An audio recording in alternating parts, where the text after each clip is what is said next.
One strain is what we heard from Mike Bloomberg, who says, Howard, I respect you, but I've been there. You can't win as an independent. The other strain of it was captured, I think, this morning, Jim Messina, who, of course, led President Obama's campaigns in 2008 and again in 2012 and is viewed as the mastermind behind that, said this, quote, of you, he can't win, and he could seriously damage our ability to beat Donald Trump. He should either run as a Democrat or spend his time and money doing something that won't ruin the world.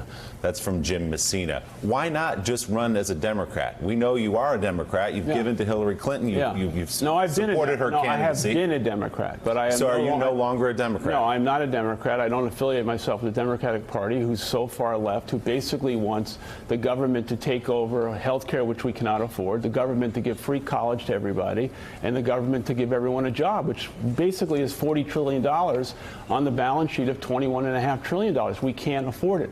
What can we do? What we need is comprehensive tax reform. What we need is sensible solutions to immigration. All of these things cannot happen under the current environment. Now, I've also been criticized for being a billionaire. Let's talk about that. I'm self-made. I grew up in the projects in Brooklyn, New York.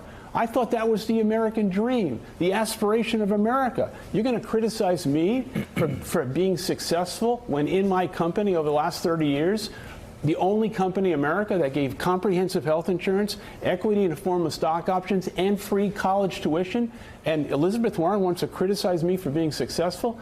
No.